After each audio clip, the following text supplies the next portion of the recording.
Most e-commerce owners and operators do not have formal business training. And honestly, e-commerce right now is harder than it's ever been. There's more competition, there's higher ad costs, people have shorter attention spans, and search itself is changing because AI is answering questions before people even click. So if growth feels chaotic, it's not because you're bad at this. It's because you're trying to win a multi-variable game without a clear map. This happens to good brands all the time, and that's exactly why this video exists. These are the 8 laws of e-commerce. These are timeless principles that will never expire, even when strategies do. Now, we live in a world obsessed with what's new, but the real advantage comes from understanding what never changes. And when you anchor your business to what doesn't change, like how customers behave, how economics works, how value compounds, your odds of success go way up. Trust me, I get it. I love chasing shiny objects, but we're not here to play with toys. We're here to build something that actually scales. Now, I've spent the last decade in e-commerce, web design, and digital marketing, and I've made just about every mistake you need to avoid. My job here is to help you skip those expensive lessons. Now, in this video, I'm going to give you the laws for how to build, grow, and scale a profitable e-commerce business. As you're watching, you're probably gonna think, oh, this is exactly where my business is leaking money. That is a very good thing. That awareness is the starting line. So with that, let's jump into law number 1. Law number 1, this is a big one. Jay Abraham has taught this for decades. Alex Hormozi has modernized it for the internet era, but it's old school, direct response truth. There are only 3 ways to actually grow a business. Number 1 is get more customers. Number 2 is increase how much they spend per purchase. And number 3, increase how often they come back and buy again and again and again. No hacks. No secret 4th lever. No algorithm tricks that magically escape this math. Revenue is pretty damn simple if you think about it. Customers, average order value, and purchase frequency. Now, here's where a lot of brands get themselves into trouble. They pick one lever, usually acquisition, and it's usually media buying on Meta, and they push it as hard as possible. We need more ads. We need more traffic. We need more spend. And I would say yes, at the beginning, that does work, but growth like that is usually linear and it gets expensive real bloody fast. That's why elite brands never chase 100 tactics. They build systems that move these 3 numbers together. And this is where most e-commerce brands quietly bleed money. So many brands are just obsessed over getting new customers while ignoring how much each order is worth and whether that customer ever comes back. That's like pouring gasoline into a car with holes in the tank. You can keep driving, but you'll never get very far, and it's going to cost you a lot more than it should. Now, once you see your business through these 3 levers, you'll never look at growth the same, and it sets up everything that comes up next. Law number 2. There's a principle from Dan Kennedy that I wish every e-commerce founder understood early, before they burn years chasing cheap traffic. It goes like this: the business that can spend the most to acquire a customer wins, not to be confused with the business that does spend the most to acquire a customer. The business that can. That distinction matters because paid traffic isn't marketing. It's an auction. So on Meta, Google, TikTok, you got different platforms, but very similar games. You're bidding against competitors for attention. And the only thing that determines how aggressive you can be is how much that customer is worth over time. Which brings us to the real lever here. Customer lifetime value, CLV. This is why obsessing over cheap cost per acquisition, CPA, it becomes such a trap. There's only so much cheap traffic in the world. As you start to scale, audiences are going to get colder. Costs are going to rise. Efficiency drops. Now, that's not bad luck. That's not bad creative or bad media buying. That's the law of diminishing returns. So the real question isn't, how do I get customers cheaper? It's, how do I make each customer worth more? For e-commerce, my North Star is 60-day lifetime value, because cash flow is real and lifetime value sounds great until payroll, inventory, and ad builds hit all at the same time. Now, here's a useful benchmark. Healthy brands often see about a 30% lift within the first 60 days from upsells, cross-sells, subscriptions, and just retention plays. If you can't recover acquisition costs quickly, scaling turns into a cash flow death spiral. You don't lose because ads stop working. You lose because the math stops working. Quick plug. You're going through these laws. You're like, you know what? I don't know if my website is capitalizing as well as it could. Now, that is exactly why I built the website analyzer. It's going to scan your product page and show you where conversions are leaking. It looks for clarity issues, trust gaps, weak ass offers. It looks for just friction, all that stuff that quietly kills your average order value in repeat purchases and customer acquisition for that matter. If you want to walk through, I've got a full video breaking it down right after this, or it's the links below. And I'm going to have an entire little series. All right, jumping back into law number 3. Law number 3, you're in the content business. Now, Gary Vee, the man, the myth, the legend, says it bluntly. You're in the content game, bro. But here's the truth. If you hate marketing, you picked the wrong industry because your brand isn't your product. In e-commerce, your product is not the hero. Your customer is. And your brand only exists to guide them. That means your brand doesn't live on your product page. It lives where attention is. That's YouTube, that's Instagram, that's TikTok, that's email. Wherever your customer is spending time before they even decide to buy, that's where you got to be. Now, here's the mistake most founders make. They think, I sell a product, but I'm not a content creator. Unfortunately, that's backwards, especially in 2026. Your brand is marketing, and the product is just how you fulfill the promise your marketing makes. No visibility means no trust. No trust means no sales, and no sales means you don't have a business. You just have a bunch of inventory. This is why good products fail every day. Not because they're bad, but because nobody knows that they exist. Now, content isn't about going viral. Go look at my Instagram. Sometimes I get like 12 fucking likes. Sometimes. It's about showing up consistently where your customers already are and helping them make sense of their problems. Now, this is the ticket. The customer is confused. They're overwhelmed with options. They don't trust brands they don't recognize. And your job is not to be clever. It's not to be cute. It is to be clear over and over again. And the brands that win aren't the ones with the best products. They're the ones that explain the problem clearly, show that they understand their customers, and repeat the message everywhere that attention lives. Once you understand that attention is the currency of business in 2026, and well beyond actually, marketing stops feeling optional. Law number 4, be brand-centric, not product-centric. Here's where a lot of e-commerce businesses hit a ceiling and don't know why. They build everything around the product. They build the features, the ingredients, the specs, the price. And don't get me wrong,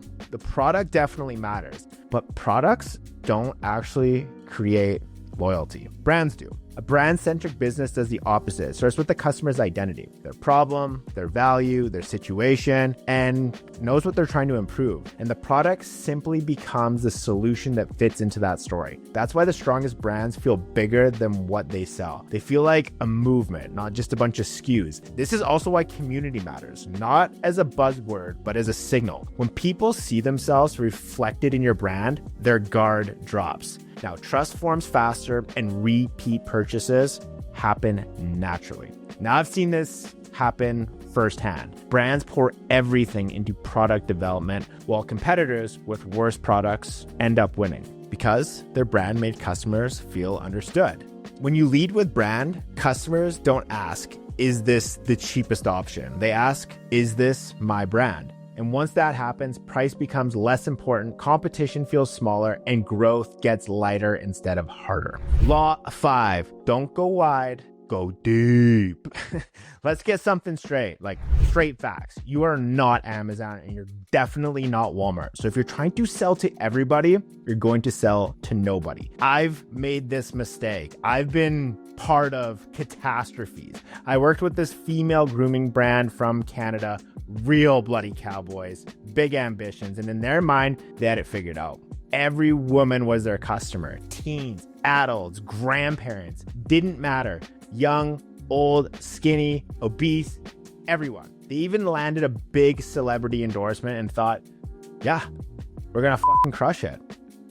But there was a problem. When you try to sell to everyone, your message doesn't land with anyone. I kept pushing them back to niche down, not because their product wasn't good, but because the positioning was so weak. I said, you don't need every woman on the planet. There's no way you're gonna get every woman on the planet. We need to make a certain category feel seen. So we talked about narrowing it down to something specific, like female grooming for women with mobility issues, or even tighter, pregnant women where posture, flexibility, and comfort actually mattered. These cowboys, they didn't listen. They wanted to go wide. And guess where they are today?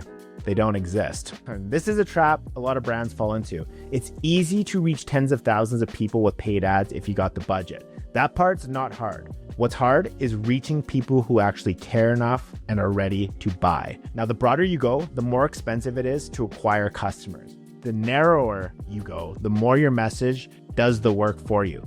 When you niche down, customers don't need convincing. They self-select. They see your brand and think, this is actually for me. That's what lowers acquisition costs. That's what increases conversions on the website. That's what builds a real brand. So don't go wide. Go deep, because depth creates clarity and clarity creates demand. Law 6. Love this one. Never compete on price. Competing on price is the laziest strategy with the worst long-term outcomes. Because the moment you compete on price, you teach the market something dangerous, that the only thing good about your brand is that you're cheap. And once this happens, you attract the worst possible customers. The ones who only buy once, complain the loudest, absolutely destroy margins. They're just the worst, the LCD. Catering to them is just not growth. That's suffering with receipts. Great marketing doesn't sell cheaper products. It sells the same products for more by increasing perceived value. There's a line I love that sums this up perfectly, and I'm a massive fan of Rory Sutherland. Got his book somewhere over there, Alchemy. Now, any fool can sell a product by offering a discount. It takes real marketing to sell that same product at a premium. Now, a lot of brands convince themselves that if they just lower the price, more people will buy. That's bad business, because all you're really doing is training the market to believe price is the only reason to choose you. And once you become a commodity, loyalty disappears. Let me tell you a story about a brand that started competing on price and what they had to do to make any sort of margin. Real cowboys again, from Canada again, and I'm not picking on Canadians here, but these are just the facts. They kept discounting their product to get more customers, so they kept pushing their manufacturer to get the product cheaper and cheaper. The manufacturer in China, of course they agreed, but they were cutting corners. So what started happening? Quality slipped, returns went up, support tickets exploded, and now they weren't just cheap, they were selling a worse product to the shittiest customers imaginable. Complete race to the bottom. Lower prices mean lower margins. Lower margins means less room for error, and less room for error means one bad month. See you never. When you're cheap, you blend in. Customers pick up on cues, confidence cues, social cues, pricing cues. And if you compete on price, customers never stop to assess inherent value. They don't ask, is this good? They ask, is this cheaper? And if your brand can only win on price, you don't have a marketing problem. You have a product problem. Law 7, baby. Let's go. Attention. Attention, man. That shit ain't free. This law is going to ruffle some feathers because a lot of founders are secretly holding on to the belief that traffic should be free. That level of entitlement, I'll never understand it. Free SEO, free organic, free reach. And that belief quietly sabotages growth. Here's the truth. There ain't no such thing as free traffic. You always pay for visibility. The only question is how. You either pay with money or you pay with time, effort, consistency, and opportunity costs. And in many cases, time is the more expensive option. I see founders spending hundreds of hours and thousands of dollars on SEO, obsessing over keywords, waiting for Google to reward them, while ignoring the fact that they are flying blind. With SEO, let's just get real. There's not quick feedback. There's no velocity. There's no real signals. Organic traffic can be a bit of a black box. It is a marathon, not a sprint. It is a fucking slow. And now it's getting even harder because attention is more fragmented than ever. Platforms change the rules constantly. Paid traffic, on the other hand, it's a sprint. You get data fast, you get feedback fast, you learn what works or doesn't work quickly. Now, that doesn't mean you shouldn't do organic. I'm the biggest proponent of posting organically, but just don't be confusing organic with free. That's how brands stall. Now, the entitlement is out of control. I shouldn't have to pay for attention to shit I hear on a weekly basis. If my product is good enough, people will find it. No. That is not a strategy. That is hope, and hope is never a strategy. The brands at scale understand something simple. Visibility is an investment, and when you treat it like one, decisions get clear. You need to stop arguing about spam. You need to stop waiting for luck. You need to start building demand intentionally, because the goal is never cheap traffic. The goal is predictable traffic, and predictable traffic is what allows everything else to work, scale, make money, most importantly, make profit. Law number 8, you must control the order process. Here's the final law, and it's non-negotiable. If you don't control the order process, you don't own the customer relationship. And this is why building your entire business on Amazon, don't do it. It is dangerous. Amazon doesn't just process the order. This is what they own: your customer data, the communication channel, the checkout experience, and for that matter, they just own the entire rules of the game. They allow you to participate, but you are never in control. That's why people call it the glorified affiliate trap. You get to do the work, you get to take the risk, and Amazon decides what happens next. Now, let me be clear. Marketplaces aren't bad.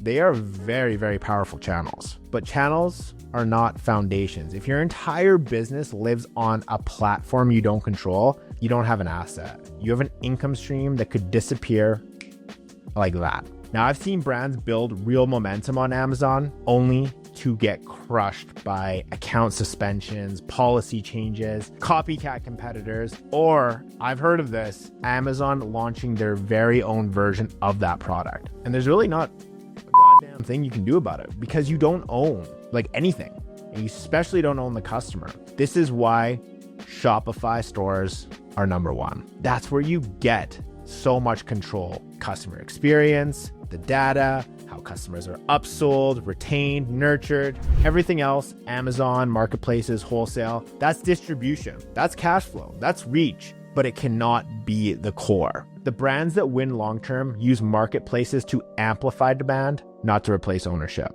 They build the business on what they control, and they rent attention where it makes the most sense. That's how you avoid becoming replaceable, and that's how you build something that actually lasts.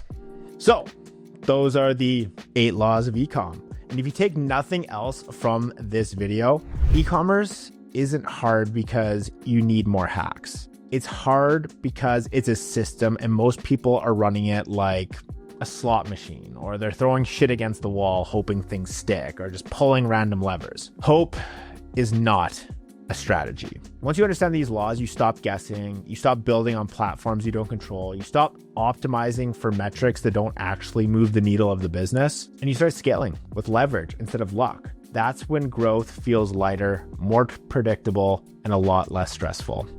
Now, if you want help applying this to your store, not in theory, but in reality, reach out to me.